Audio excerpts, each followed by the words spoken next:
Well, good morning, friends. It's good to be back together. I'll tell you, I've been in a pastoral role since I was 21.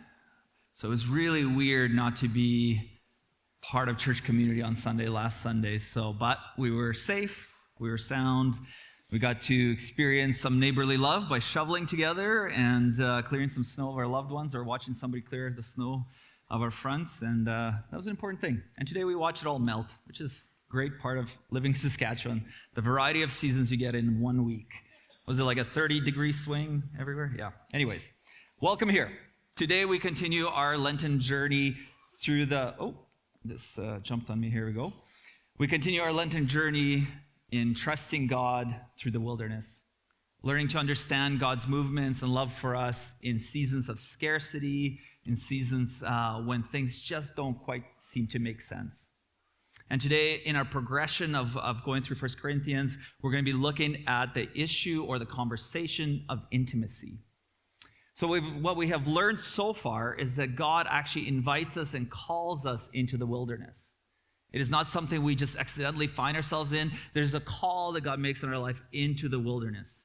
And he does this because the most significant and spiritual growth and development in our spiritual journey actually happens in the wilderness, in the scarcity, right? And we kind of know that. We don't want to go into the wilderness. We don't want to go into the scarcity, but we know that some of the best growth happens there. Think about it. One of the famous phrases that has been used a lot for a variety of things, a quote that says, "There's no atheist in the foxhole." This is a phrase attributed to correspondent Ernie Pyle, who references, this conversation of like being in the middle of war, being in the middle of something horrible and terrible, and when you're in the midst of that, there are no atheists, was his claim. And really what he's touching on, what he's talking about, is that we do seem to seek someone or something outside of ourselves when we find ourselves in a difficult situation, don't we? When a relational, financial, or health difficulty arises, we look for someone outside of ourselves to make sense of this. Like it just shouldn't be happening. And it's something in us, like we're just wired and forged this way to make sense of life when things go badly. And when we do, what happens is that the wilderness begins to expose and reveal those desires and expectations and hopes that we hold in our hearts. And so it's in the wilderness that the systems and structures that speak into our desires and hopes begin to be revealed. And these systems and structures are simply ways we understand the world to work, for good and for bad. So when the structures themselves, when they fail us, because life doesn't go the way we thought it would, we find ourselves in this wilderness, and it's exactly there in the moment of scarcity, in the moment of wilderness, where God invites us to lean on him and to trust him. Our own way of surviving in the old structures, living in them and making it on our own strength, ingenuity, or even our understanding is put to the test. And all of a sudden, things just don't make sense. And if we're just honest, when we have a system of way we do life and understand life, when that stops working, it's pretty destabilizing. I mean, it's easier to observe somebody else go through it and go, "Oh, that's all right, things will work out." But when it happens to us, the thing that we never thought would happen to us, it becomes very destabilizing. And what we have seen is just like in us, Israel too, when it's rescued out of slavery, the structures and systems Israel knew was structures of their owners, their slave drivers, how they treated them. And if they just put in the work, they got a result. And they understood that structure. And now God is leading them out of Egypt, out of that structure, and things begin to fall apart, and things don't work as they thought they would. They thought they'd be more free, but they thought they'd be more free in the way that Egypt exercised power and freedom. So wilderness becomes destabilizing for them as well. And this is where we find ourselves in the conversation. So Israel, we have learned through our conversation, is called into wilderness for their spiritual journey. We have looked at that Jesus, once he's baptized, is called into the wilderness himself. And we find ourselves in the Lenten wilderness today, especially if we take our spiritual journey seriously. We begin to look and notice what God is doing in this time. So to help us navigate this whole conversation, as we have said, we have looked at 1 Corinthians chapter 10, verses 1 to 13, in which Apostle Paul writes to the church of Corinth, and by extension to us. And we have looked at all these 13 verses, but we really focus on verse 6 on one of the first Sundays, and we learned that the wilderness exposes our desires, and that all our desires, our good, bad, and everything in between desires, are actually rooted in our desire for God. And then in verse 7, we saw what happens with those desires is that when God doesn't come through in the way we thought he would, we become very impatient with God. We become frustrated with God. And then we begin to fashion gods who would meet that thing that we thought would be met by God himself. So we create idols to do for us what God is seemingly not doing.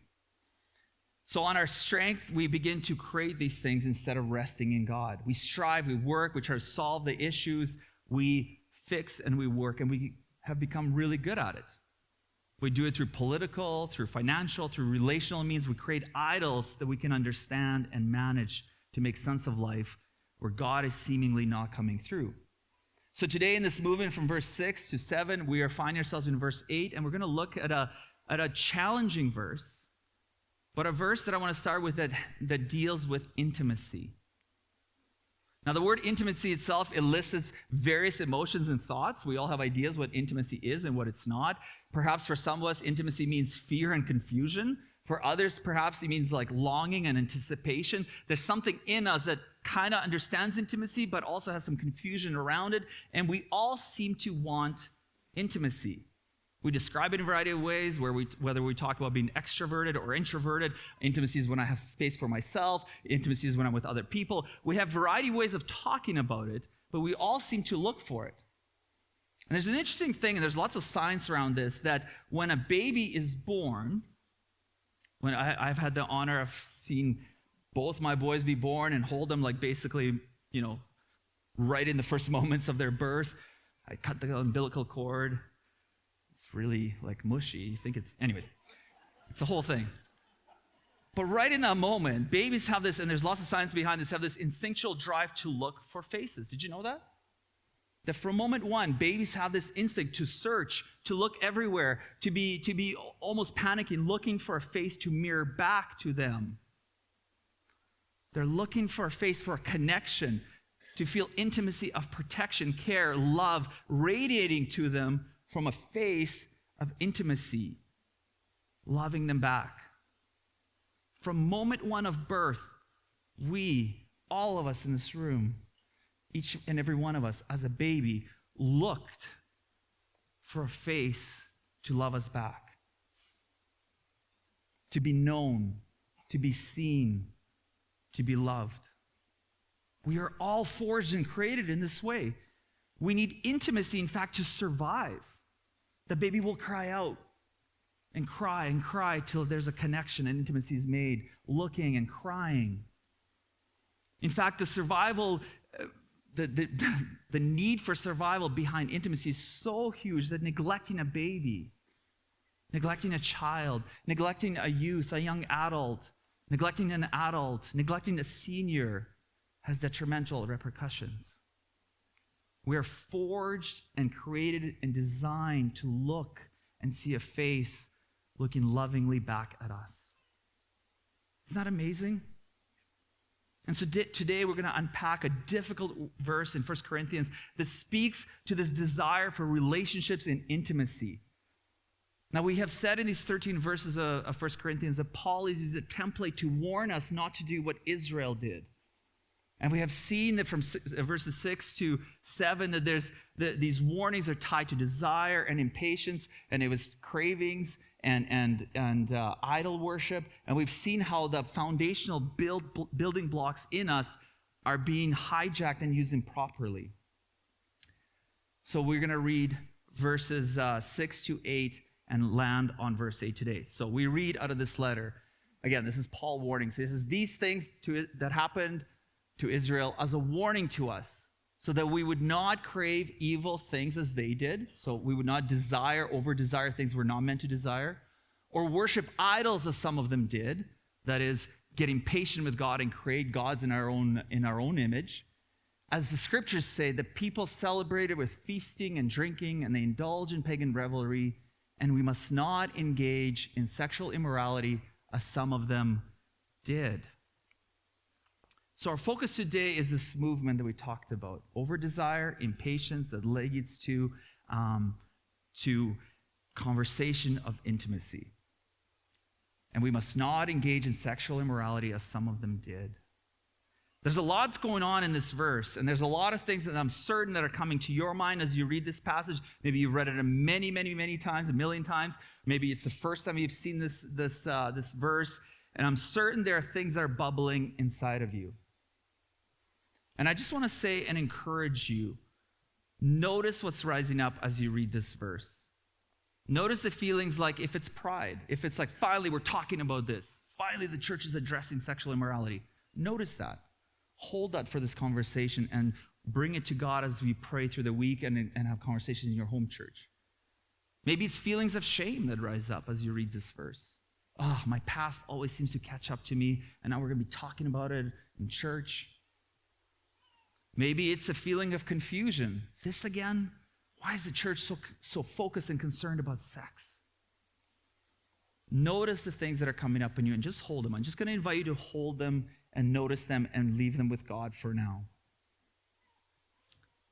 Where do you naturally go in this conversation is really important to note. But to help us fully understand what Apostle Paul is actually talking about here, it is always helpful to understand the context this is written, where it's coming from, to understand where it's going in the story of God, and what is exactly Apostle Paul is addressing. So we could simply take this verse as face value, and there's some merit to that. There's benefit to saying, yeah, there's something, sexual immorality seems like something bad that we shouldn't engage in. That's fair. But why did Paul choose to write this difficult verse? Why did he choose to name this in light of Israel in the wilderness to a church in Greece? What is the warning that's happening here? So all of us are really removed from the historical Corinth of the first century. We're removed and don't know the religious climate of Corinth. So it's helpful for us to know and note that in the first century Corinthian communities, they included worship of idols mixed in worship with sexual expressions. This is something that happened. There was literally in Corinth temples of worship which included sex with prostitutes. This was a reality and a way to worship idols and express intimacy and to fulfill relationships with gods. And this was an accepted and encouraged practice by the priests of those temples and accepted by the local population. And it was seen as a way to worship and to make things right and to bring certain kind of relationships to a conclusion or certain needs to a conclusion.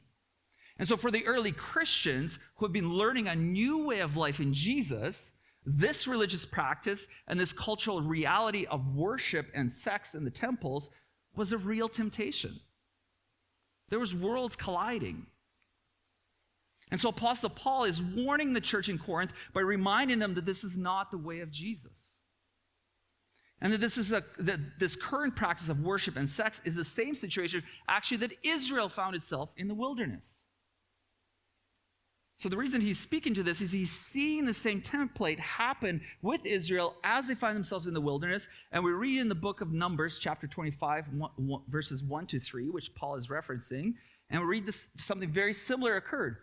While the Israelites were camped at Acacia Grove, some of the men defiled themselves by having sexual relations with local Moabite women. These women invited them to attend sacrifices to their gods. So the Israelites feasted with them and worshiped the gods of Moab. In this way, Israel joined the worship of Baal of Peor, causing the Lord's anger to blaze against his people. Now, we tend to get caught up in sensationalized parts of this story, and both of the stories, the Corinth and the Israelite story, and that's fair. There are many things that are happening here that draw our attention and pull us in different directions. We live in a different world today. But in the Corinthian letter and Paul's warning, the root issue for Apostle Paul here is that he's warning the Corinth about from Israel's history is the mixture of sexuality and worship. The mixture of worshiping idols through sex in the temple with prostitutes. This is pretty PG conversation here, hey? Again, you may wonder about the relevance to us.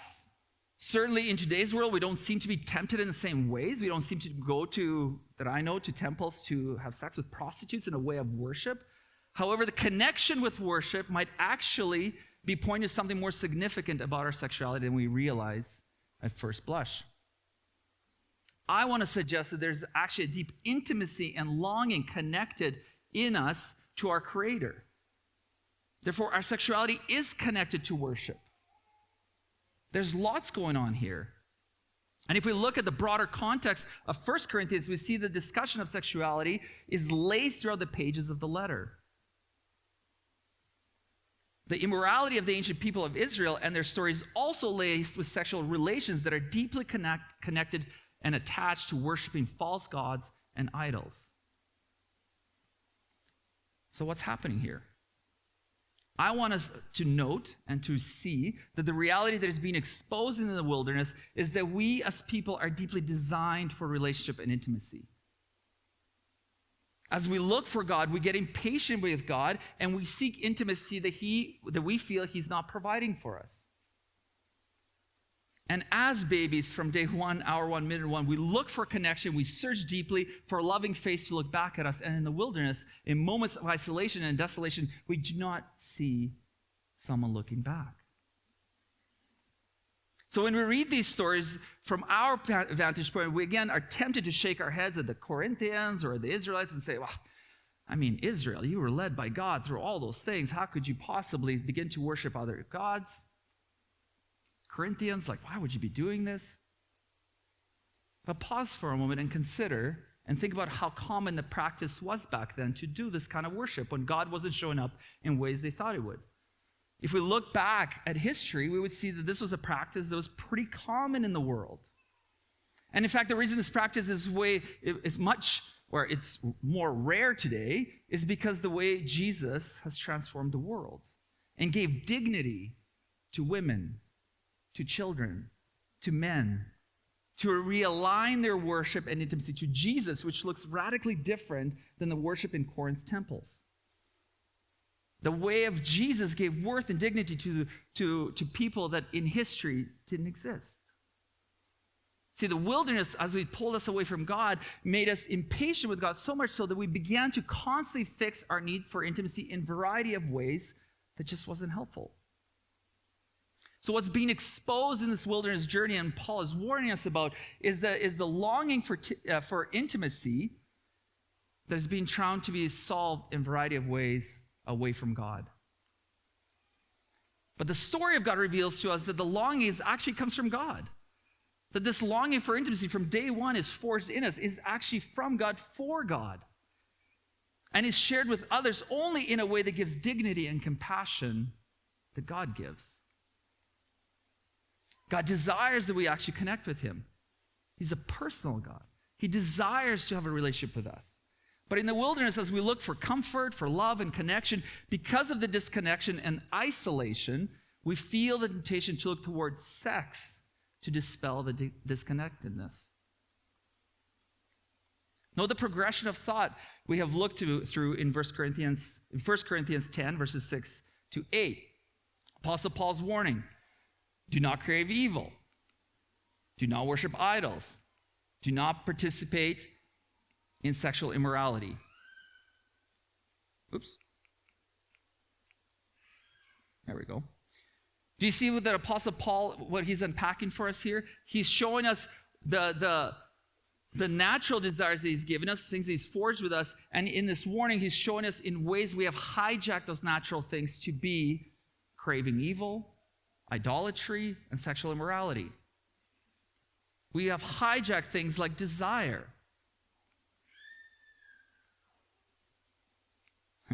Sorry, friends. A little bit of a difficulty here with Keynote. Okay. We have hijacked good things like desire. Look, Paul is saying, as we explored 2 weeks ago, desire is actually good. It's from God. And even when we desire wrong things or inappropriate things, we need to notice that and pray through that because there's a desire behind the desire that's actually leading to God. And that sounds confusing, but J.K. Chesterton once wrote this: every man who knocks on the door of a brothel is looking for God. This describes the desire behind the desire so well. I'll just hold it here for a second. Every man who knocks at the door of a brothel is looking for God. The worship in the temples. Underneath every desire is our desire for God. The goal is not to get rid of our desires, but to redirect them. And then Paul explains that our desires in the wrong direction will lead us to impatience with God. Instead of the good desire of patience and trust, we become so quickly impatient in the wilderness and try to solve and fix and to do only what God can do. We begin to fashion gods in and for our desires. We will try to fix, and we get pretty good at it if I'm honest, right? We're pretty good at making excellent idols, actually. We're pretty good at making idols out of things we own, things we long for, jobs we work, relationships we have. But the root problem behind those symptoms is actually impatience, rooted in our over-desire, which exists because of our unwillingness to trust God. And then Paul leads us to the natural next step that this over-desire, fueled by impatience, leads us to solve, to fix, and to find intimacy on our own terms. I will fix the problem. I will find a way to have intimacy because God is not coming through in the way I thought he would. It needs to be said that Apostle Paul here is not bashing intimacy or sex. He's not against relationships or sex. He's in fact reminding us that we're made for it. We're made for the relationships. The problem Apostle Paul is addressing is our losing sight of God in the isolation of the wilderness, when intimacy is not showing up in the way we thought it would. The sexualized worship of these biblical passages present a pattern which is all too common, isn't it? Use sex to attempt to find intimacy and ultimately become connected to something or someone other than God. Use sex as a tool. Do you see how this hijacks our intended purpose of intimacy? In which a divine pattern that God created in all of us, intimacy, love, and connection with God, which becomes the context for all our other relational connections with others. But when we hijack it, we actually find ourselves disconnected from God and others in a powerful way. We actually bring more havoc and problems into our own life, and can I suggest into the world, by solving problems only God can solve. By not trusting him in the wilderness, even with our intimacy and our loneliness. When our experience of love is rightly ordered, sexuality, and really any relational connection is a beautiful gift that points back to God, to the love of God, and is the expression of God's love. So we need to be reminded that relationships, intimacy, and worship are actually deeply rooted in God. They're all rooted in God. The worship of idols with sex, with prostitutes in a temple, was a hijacking of the intimacy and worship with God that we're meant to have. It's an over-desire taken in the wrong direction. And it shouldn't be a surprise that our intimacy leads us to worship. We're designed for it.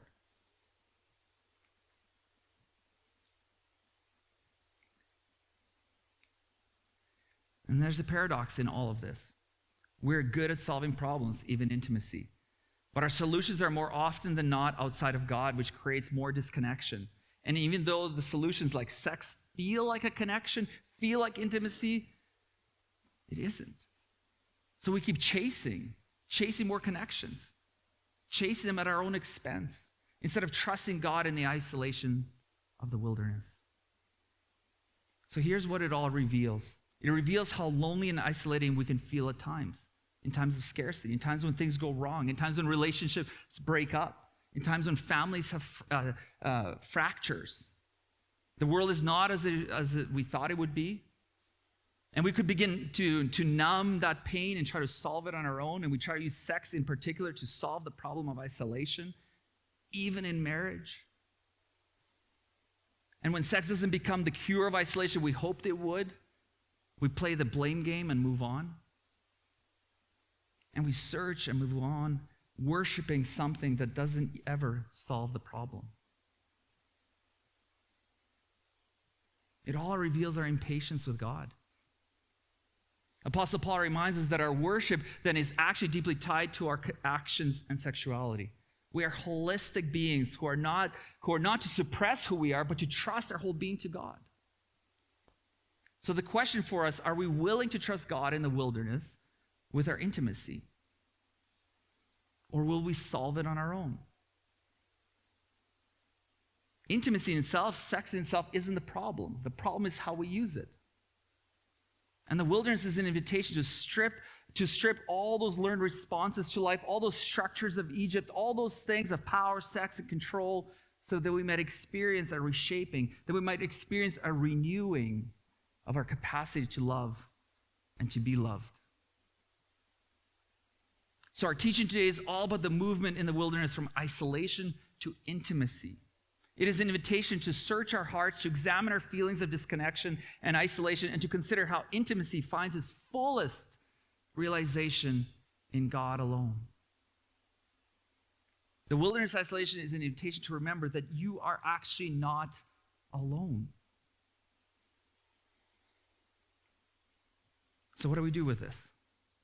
There's a lot of paradoxes here. There's a lot of feelings that be rising up. Finally, we're talking about sexual immorality, or man, there's so much shame I feel where places I might have failed intimately. Or maybe there's just uncertainty, like, okay, what do I do with this? I have intimacy. God has made it into me, and it's for Him, but I still feel so lonely. What do I do with all of this? Can I give you a practical step?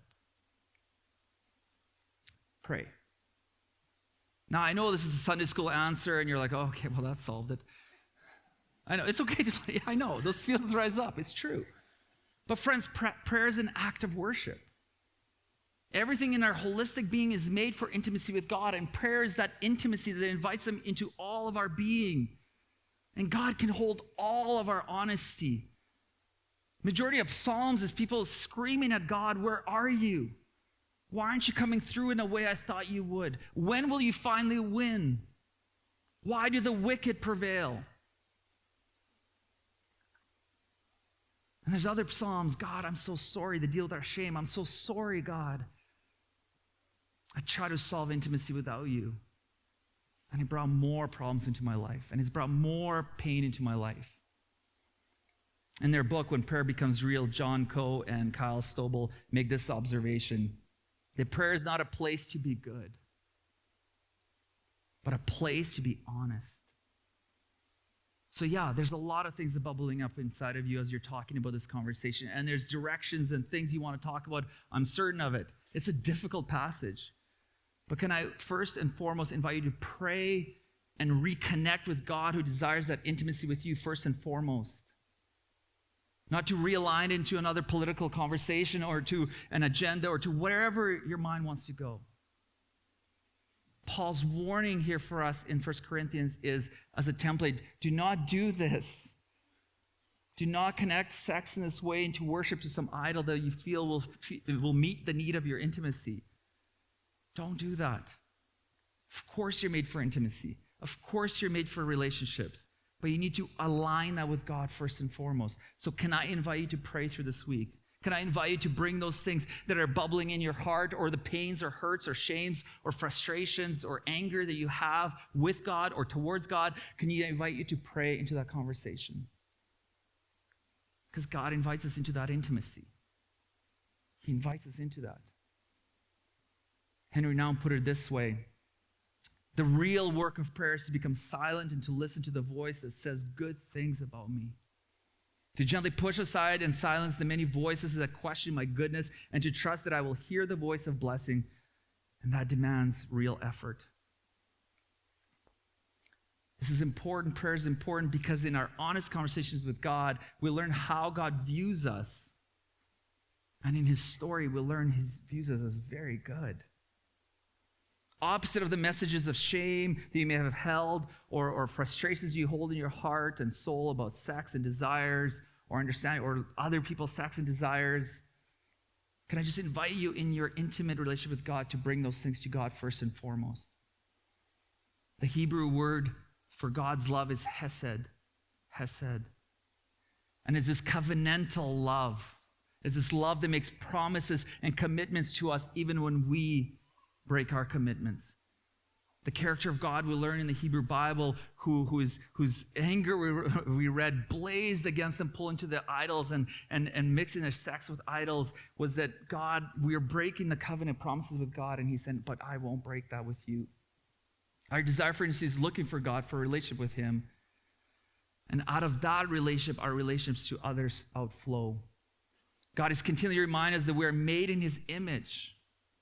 And all our desires are actually for him. And the intimacy in the act of sex is good. And God ordained covenantal practice of trust and safety that happens in a covenantal, in a promised relationship of trust and safety. And so Apostle Paul is reminding us and helping us to realign to this true love. And as we continue to look at God's story, and as we continue to unpack it all and try to make sense of our intimacy, as we bring the things that are good in our life and frustrations we have to God, as we look at all of it, let's look at God's story and how he responds in his covenantal love for us. How does he respond in our intimate relationship towards us? What does he do? Well, God's hesed love, or in the Greek, that agape love, which is like the overarching character of love, God's response in his hesed love, this covenantal promise love, agape love, this overarching love. I know I'm using like Hebrew and Greek here together. It's kind of fun. But in those two things, his response is he becomes one of us. God's response isn't to pull away and become more distant. God's response isn't to say, well, you blew it. God's response is, I've created you for intimacy and relationship, and I'm going to become one of you. And he does. And Jesus becomes a human.